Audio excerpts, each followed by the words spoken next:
Okay, so this would be operation 4 off of our procedure sheet. I'm going to come back to the lathe and I'm going to actually open up my jaw a little bit, make sure I have a little more room here. I'm going to get in there with my towel, my shop rag, and make sure these jaws are clean. And at the start of this project, I'll issue these aluminum shims here. They're about 1 inch long and about 3/8 thick. And I'm going to take a piece of tape and I'm going to tape in the middle of the shim. And then I'm going to put this in here on the steel jaw, an aluminum soft jaw shim, and I'm going to do this on all three. I don't need a lot of tape, just a little, maybe 2-inch piece of tape like this.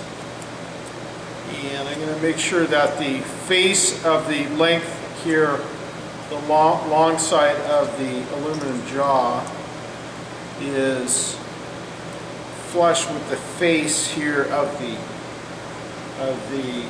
steel jaw. So I'm using these aluminum shims to protect the material that I finished of my 437 diameter, and that's what shows in the instructions. And then it says that I'm going to chuck on this 437 diameter. So I'm going to come in here and I'm going to make sure that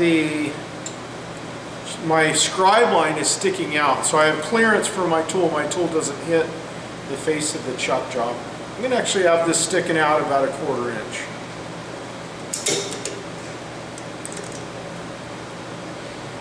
So that's using the shims, chucking on the 437 diameter. I'm going to actually bring my tailstock in. I'm going to remove the drill chuck that I use to face and center drill. Put my drill chuck key back in there.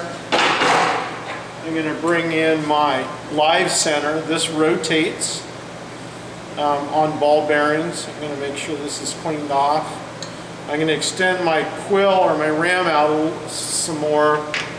And then this one doesn't have a tang on it, so I know this one will load either direction. And it's seated in there very good.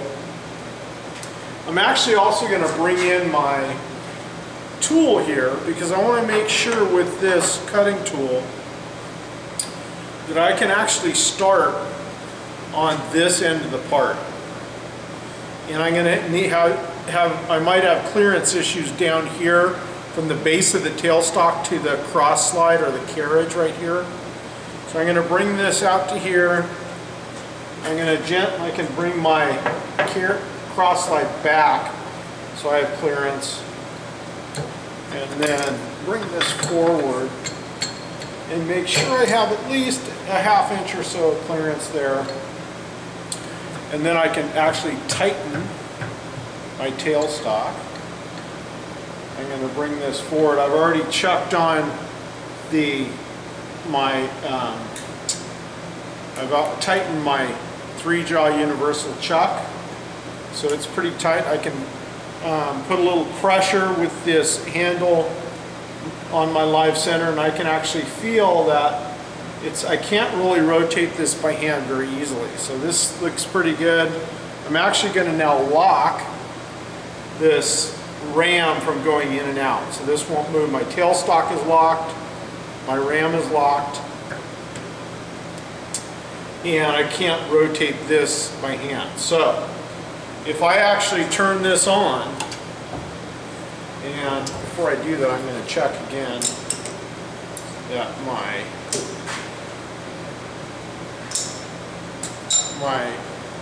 chuck jaw is tightened on the material. Now I'll use the same RPM. I've calculated that I actually am going to cut a little smaller so I can actually go a little faster. But for what we're doing here, I'm just going to use that same, I think I'm at 1600 RPM. see that my live center is rotating with my material, so now that I'm sticking out more than 3 times the diameter, I'm using the live center to support the workpiece. And now I'm going to use the auto feed, and I'm going to turn this diameter to the dimension on the drawing. I think it's 350 thousandths. So I'm going to do that now, and I'm going to leave a little material where this scribe line is. So I'm going to go ahead and start from this side. The one thing about this setup is, and I am experiencing this on my particular setup, is I might not have clearance from the tool holder to the live center, or in this case even the quill or the round over on this side. So I know I'm going to back up even more. I have clearance down here at this point, but I'm going to extend the tool out quite a bit more, so I make sure I have clearance here from the tool holder, and I'm going to be able to finish that diameter without hitting my live center. There is other clearance issues here with the taper that you're going to have to deal with. If it's really close, come get me. I can either grind more clearance on the tool, or I can, if you're really close, we're going to be facing this end in the next operation. So I can go ahead and actually start the diameter, or start turning a little further into the material, because I'm going to remove that end. So from here now I can see I have plenty of clearance. My tool's sticking out. It's a little less rigid, but it's for soft aluminum. I'm going to change my plunger. I'll actually bring it back and make sure I'm feeding in the correct direction. If I were to bring this up to start to turn, and I didn't change my auto feed and I started facing, my tool would hit my live center, my material, and it would be a bad crash. It could cause an injury. So I'm going to make sure before I engage my auto feed that I'm turning and not facing at this point. So I'm going to bring this into here.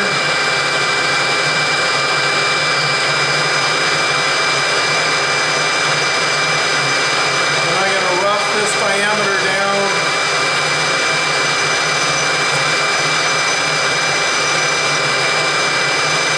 It does seem to be breaking up the chip pretty good.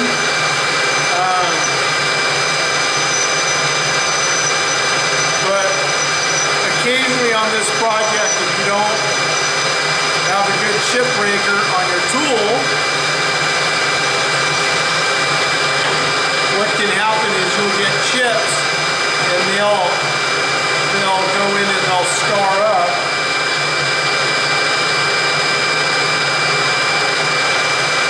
Or they'll bunch up, and they might remove your scribe line. So before you do the finish pass, you might have to take the setup off and re-guide the line.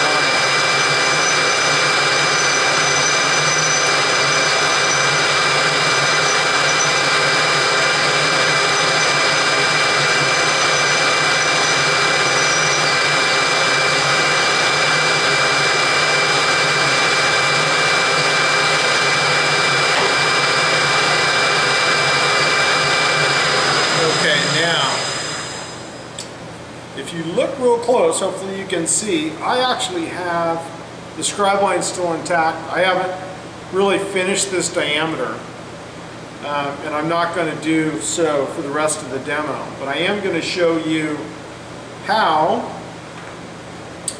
to come back in and do the last part of step number 4. That would be using this radius tool. And I can measure this radius tool in this direction, and this shows me at 259 thousandths. So it's a little large, but this was hand ground. And I'm going to use this tool in the straight holder. So I'm going to bring this in, bring this back, and clamp this tool in here so it's straight. And out a little bit so I know I have enough clearance. And again, you should leave enough material from the scribe line towards the tailstock. Leave about 200 thousandths to 1/8 of an inch of material, really only 1/8 of an inch, which is 125 thousandths of material, where you do not finish the 350 thousandths diameter. And I can see on this setup, if I bring this close, I still don't have clearance here from my tailstock. So actually I need to bring the tool out even more.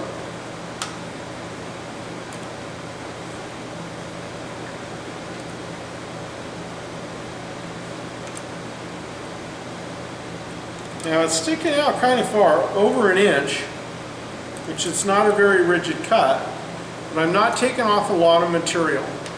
And the cut I am taking is close to my chuck job. So it's still going to be somewhat rigid. Now I know I have enough clearance. I'm going to check for, this is a new tool, so I'm going to check for center line here. Ooh, and I'm way, way above. So I'm going to adjust this tool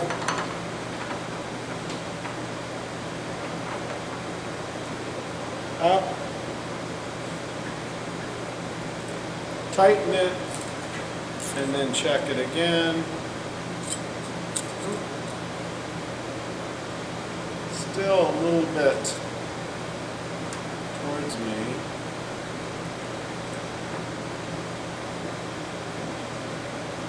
So that's pretty good. Before I start my spindle, I'm going to make sure this safety shield is possibly going to hit here. So this might be an issue on this particular machine. I think it's okay. It's really hard to see. I am not going to finish this far, and I can rotate my chuck and make sure that I have clearance here. So this looks pretty good. I have clearance to the tailstock. My safety shield's not going to hit. Even though it's making it a little difficult to see, I can see my scribe line. So I'm going to back this out. And on this one, I'm not going to use auto feed, and I'll show you just very gently how you do this. I'm going to bring this into my 350 thousandths diameter, and then slowly feed the carriage. And I can see my scribe line.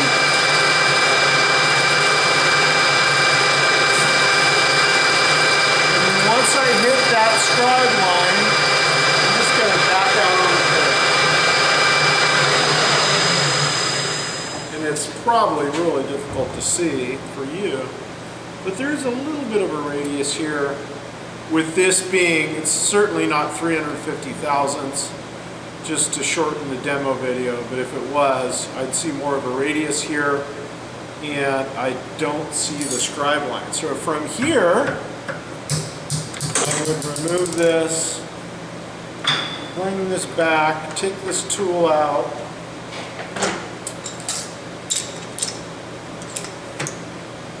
remove this, and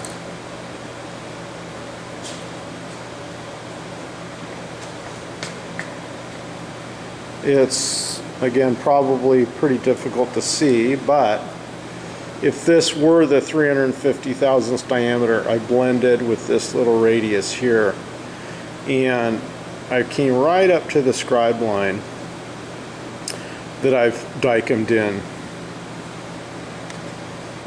Now the last step, I'm going to include that on this video, is step number 5. Is very simple. Is I'm going to measure this overall length, and I'm going to leave my shims in there. We certainly should have enough clearance here. You got to stick this all the way in, so we're chucking on the 350 diameter, and the 437 diameter, the larger diameter, is stuck all the way past the shims. So I'm going to put this in here. I'm going to record, measure and record the overall length of my part.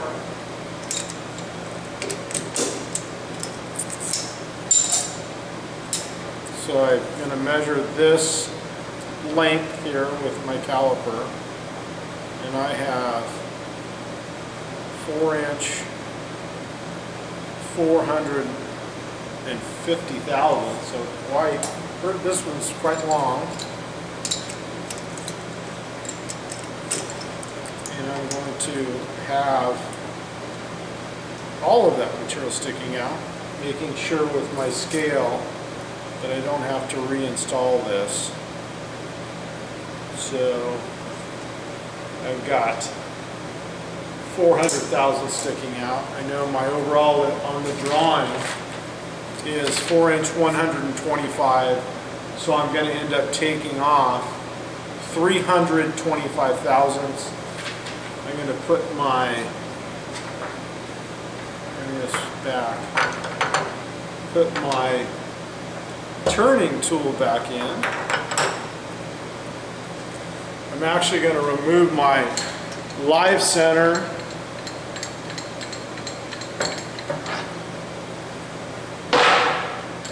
Bring my tailstock all the way out of the way because I'm not going to use this anymore.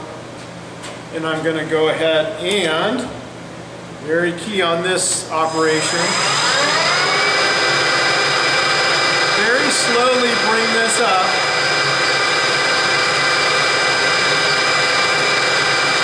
And I'm just barely touching it.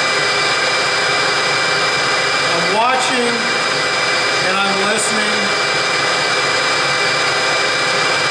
Going in this direction, I can see that I'm barely touching that face. I know exactly how much I'm going to take off, 325 thousandths. So on my carriage dial down here on the bottom, I'm going to hold the handle and I'm going to rotate the micrometer dial to 0. I'm going to make sure my plunger is going in the correct direction to face. And I'm going to take off 50 thousandths at a time.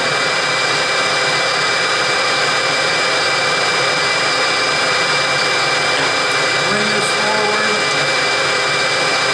using the auto feed. Face 50.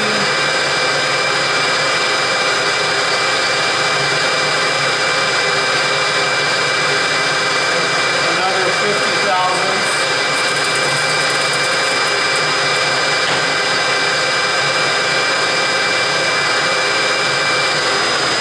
If you're not sure, you get lost on the size, I can pull this out right now and remeasure and reset, touching this on the face, resetting my carriage dial, and continuing on until I get my finished length.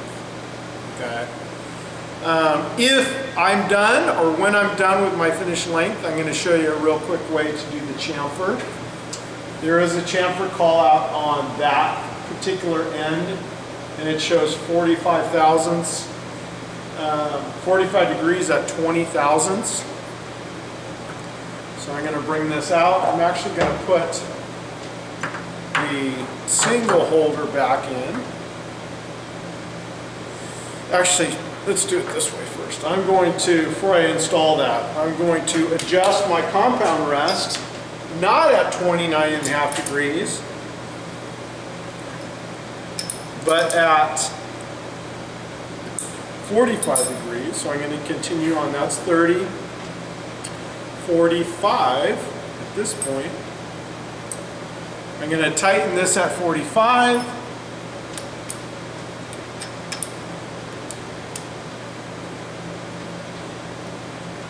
I'm going to rotate my tool post so that the face of the tool post here is perpendicular with the face of my compound rest. This side is parallel, or this is, yeah, parallel to this face, the side of my tool post is parallel to the side of my tool post. So now this is sticking at an angle of 45 degrees relative to my spindle center line. I'm going to tighten this. I'm going to put the straight holder in. So now I'm going to remove the radius tool that I've used here. And I'm going to use the back side of the tool I ground for you. It will have a square end on one end. This will be the cutting tip here, and this would be the top of my tool with the cutting tip. And I almost always grind them. If you flip them over this direction, there's a little rake or an angle going down here. This would be the top for what I'm going to do, using this as an angle cutter, making sure this is clean. And I'm going to clamp my tool in, sticking actually out quite a bit here.